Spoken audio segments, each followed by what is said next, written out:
Sometimes within our cultures, we struggle to become who we want to be because of who we are allowed to be. In this presentation, I will look at how this conflict has affected me through my identity and representation. I will also consider the boundaries between when a person is acting and when they are being themselves.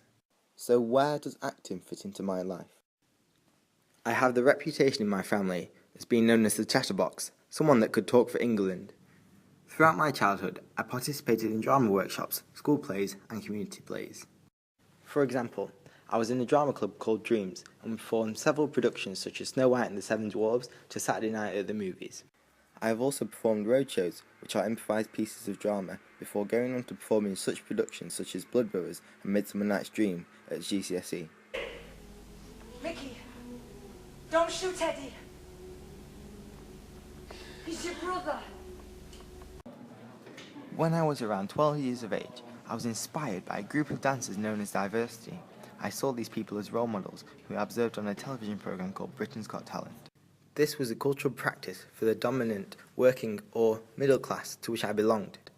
These role models in my life fed my aspirations for my ideal self in being able to dance.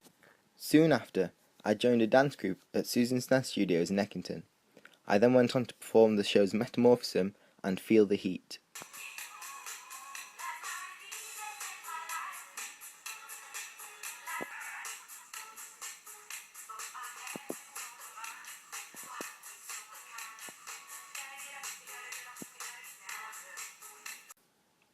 Around the same time, the government set up schemes to encourage young people to achieve their dreams. They set up drama workshops and made me believe that anything was possible, that I could make it as an actor or a dancer. When taking my options for the subjects to study at school, my mum advised me to take up drama, saying it would do me good in boosting my confidence and give me something that I would enjoy doing. I did this from years 9 until year 11. I then went on to perform The Wizard of Oz in French in year 9 at Eckington School. I found this extremely fun and I was one of the 3 monkeys. People admired my confidence in the show and it went down a blast. Around the same time, I took over from previous students and we were in a lunchtime activity called Drama Club. This was where students from ages 12 to 16 came to learn new skills they needed to become a professional actor. In doing so, I have taught sessions that consisted of around 20 students to one individual at a time. I was also involved in running workshops for special events such as parents' evenings after school. I then went on to study theatre studies at A-level in 2012. Throughout all this, I noticed that I felt most comfortable in the areas around music and drama, at school and at college. This was a part of my belonging in my hierarchy of needs for self-actualization. I believe that I was able to achieve all of these things as belonging to a group and having self-esteem were constantly toiled with and improved within my time as an actor, self-esteem being the last thing to accomplish before self-actualization. Since then, I have moved house and I no longer have any connections to anything theatrical, besides the occasional event of a church production. Now I am studying maths, physics, geography and communication and culture after restarting my A-levels. The opposition.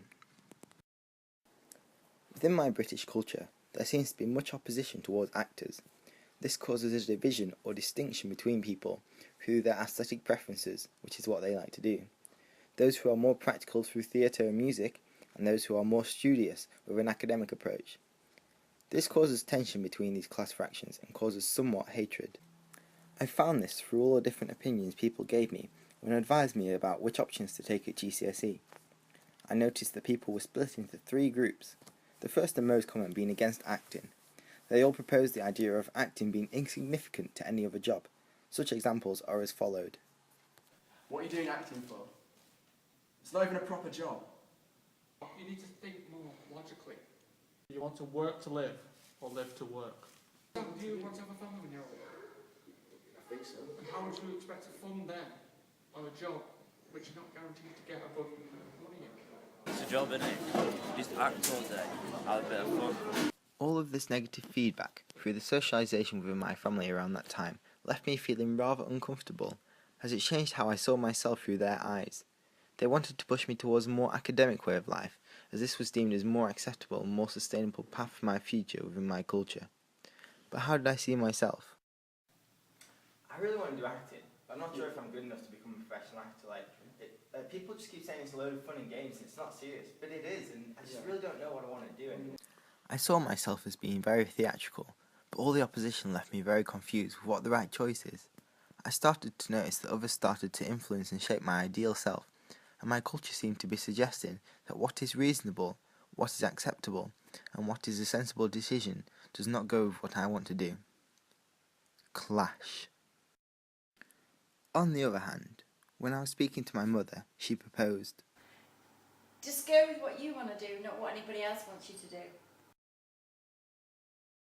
Honestly, do something you enjoy because you don't want to be stuck doing something for the rest of your life, that you don't want to do. Taking up drama was actually the best decision I ever made.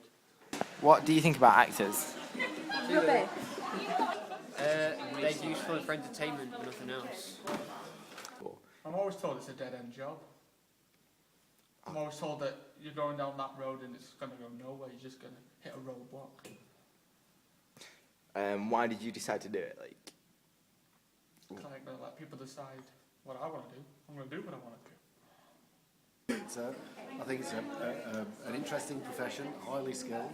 I think they're great. I spend half my time or as much time as I can at the theatre, so obviously I've got great respect for them. It's not an easy job to get into. You have to be dedicated and put a lot of effort into it. Look, why don't you take up drama and, take some, academic subjects as well? Eventually, I concluded that I would try to have a balance, that I would do drama as one option, but pick other subjects to have a variety of skills and talents. In the end, I chose Systems and Control, German, History and Drama. I then went on to get a distinction at a BTEC Level 2 Extended Diploma in Performing Arts.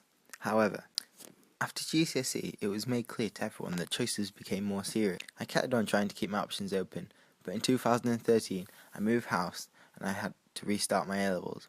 I was persuaded that if I take academic subjects, I could always go back into acting later on if I still wanted to. Whereas if I take theatre and then change my mind later on, I would have to go back to college. I find it kind of sad. The dreams in which I'm dying are the best I've ever had. Find it hard to tell you, I find it hard to take. When people run in circles, it's a very, very mad world. Mad world.